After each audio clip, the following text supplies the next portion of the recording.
কলকাতা লিগে আবার আটকে গেল মোহনবাগান।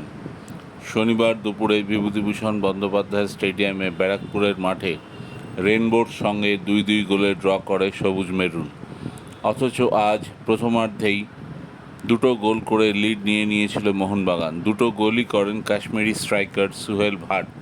টাইসন সিং দুটো ক্ষেত্রেই বল বাড়িয়েছিলেন। প্রথম গোলটি অনবদ্য হেডে শিল্টনকে পরাস্ত করেন সুহেল। দ্বিতীয় গোলটাও আগুয়ান শিল্টন পালের মাথার ওপর দিয়ে হেড করে জালে জড়িয়ে দেন কাশ্মীরি স্ট্রাইকার। তবে যখন মনে হচ্ছিল মোহনবাগান ব্যবধান বাড়াবে, ঠিক তখনই দুর্দান্ত কামব্যাক করে রেনবো। ফার্স্ট হাফ শেষ হওয়ার কিছুক্ষণ আগে অধিনায়ক সৌরভ দাশগুপ্ত ফ্রিকিক থেকে ব্যবধান কমান। তার একটু পরে আবার পেনাল্টি পায় রেনবো। গোল করেন রাজন বর্মন। ব্যাস, এই দুটো গোল খেয়ে আর গোল শোধ করতে পারেনি মোহনবাগান।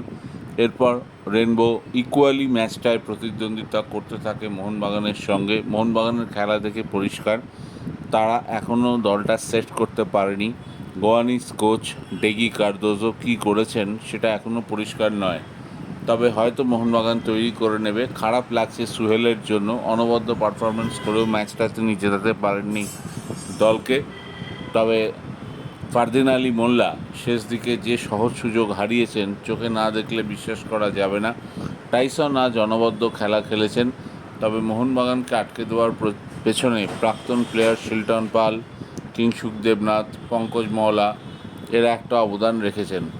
তবে মোহনবাগান কলকাতা লিগ নিয়ে খুব একটা ভাবিত নয়। মূলত প্লেয়ার তুলে আনার জন্য এবং সাপ্লাই লাইন তৈরি করার জন্যই তারা এটাকে দেখছে।